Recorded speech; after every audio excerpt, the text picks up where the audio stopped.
je le recherche. Évangile de Jésus-Christ selon saint Matthieu, chapitre 7, versets 7 à 12. Ne détourne pas de moi ta face, ton visage, ô Seigneur, je le recherche. En ce temps-là, Jésus disait à ses disciples, « Demandez, on vous donnera. Cherchez, vous trouverez. Frappez, on vous ouvrira. En effet, quiconque demande reçoit, qui cherche trouve, à qui frappe on ouvrira. » Ou encore, « Lequel d'entre vous donnera une pierre à son fils quand il lui demande du pain? Ou bien lui donnera un serpent quand il lui demande un poisson? Si donc vous qui êtes mauvais, vous savez donner de bonnes choses à vos enfants, combien plus votre Père qui est aux cieux donnera-t-il de bonnes choses à ceux qui le lui demandent? Donc, tout ce que vous voudrez que les autres fassent pour vous, faites-le pour eux vous aussi. Voilà ce que disent la loi et les prophètes. Acclamons la parole de Dieu. Louange à toi, Seigneur Jésus. En mon cœur, je t'ai dit, je cherche ton visage,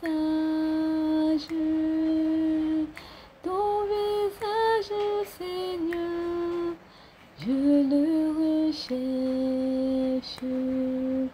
Ne détourne pas de moi ta face.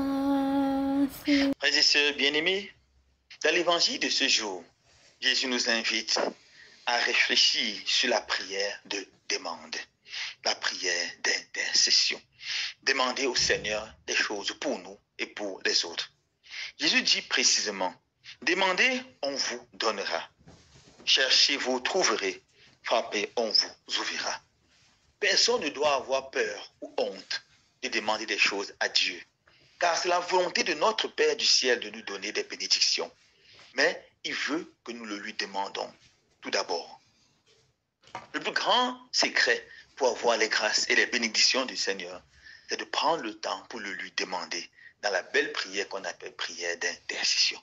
Nous devons demander au Seigneur de nous bénir, mais pas seulement de bénir notre vie matérielle, mais de bénir tout d'abord notre vie spirituelle. Nous devons demander aussi de donner la grâce d'aimer la prière, de grandir spirituellement, d'aimer la parole de Dieu. Nous devons demander aussi de donner la grâce d'avoir faim et soif de l'Eucharistie, d'avoir faim et soif de faire sa parole.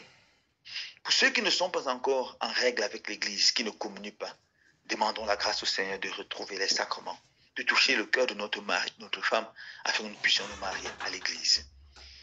Nous demandons au Seigneur la grâce d'une conversion véritable, une conversion sincère. Nous devons demander au Seigneur de nous combler des bénédictions spirituelles.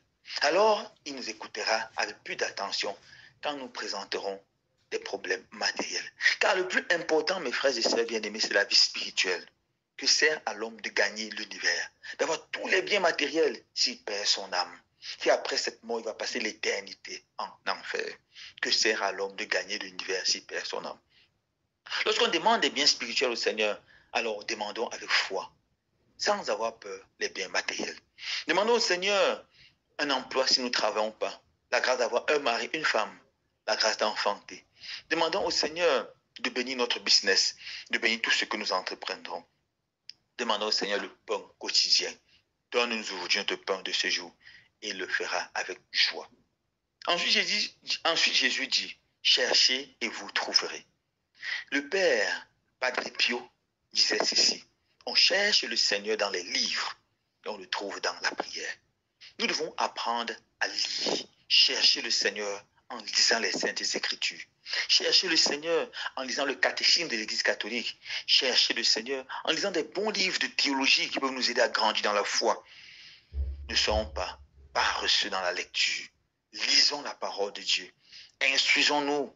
Lisons les encycliques du pape, les lettres du pape et des évêques pour le carême. Instruisons-nous. Et finalement, nous allons trouver le Seigneur dans la prière. Frappez et on ouvrira. Ici, il est question de frapper les portes du royaume des cieux afin d'entrer. Et le royaume des cieux, c'est le lieu où la volonté du Seigneur est faite parfaitement. Lorsqu'on prie pour que le règne de Dieu vienne dans ce monde, on prie pour que la volonté du Seigneur soit faite sur la terre comme elle est faite au ciel. Frapper consiste à s'efforcer, à conformer sa vie à la volonté du Seigneur. Frapper consiste à dire comme Jésus, Seigneur, non pas ma volonté, mais ta volonté. Ou comme la Vierge Marie, je suis la servante du Seigneur, que tout se passe pour moi selon ta volonté. Frapper consiste à se poser la question chaque soir, est-ce qu'aujourd'hui j'ai fait la volonté du Seigneur? Est-ce que dans telle ou telle situation, je me suis comporté comme le Seigneur voulait que je me comporte? Voilà ce que nous demandons au Seigneur, la grâce de pouvoir faire sa volonté. Alors mon frère, je conclue par raconter une petite anecdote que j'ai vécue il y a plusieurs années. Alors j'avais eu un moment où beaucoup de chrétiens venaient me poser des problèmes. Et je passais mon temps à demander les choses au Seigneur. Seigneur, si tu es chrétien a tel problème dans ma prière, je présentais les problèmes.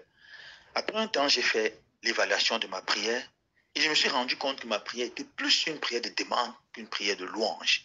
Et j'ai dit, oh mon Dieu, ce n'est pas bien, la louange doit toujours être là, avoir la priorité.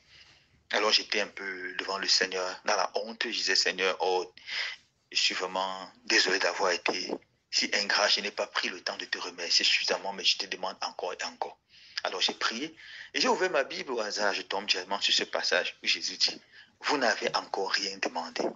Demandez et vous recevrez et votre joie sera parfaite. Alors je me suis mis à sourire, j'ai compris que notre Dieu ne s'énerve jamais quand on le lui demande. Il veut qu'on demande encore et encore. J'avais beaucoup demandé. Il me dit, tu n'as encore rien demandé. Demande et tu recevras, ta joie sera parfaite. Alors, dans la joie, j'ai continué à demander encore et encore. Mon frère, ma soeur, en ce temps de carême, n'aie pas peur de demander au Seigneur de te bénir.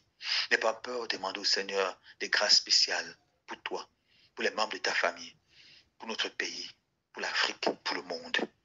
N'oublie pas de demander également la paix, la joie et la prospérité pour le monde entier. Loué soit Jésus-Christ. Ne détourne pas de moi ta face, ton visage, ô Seigneur, je le recherche. Ne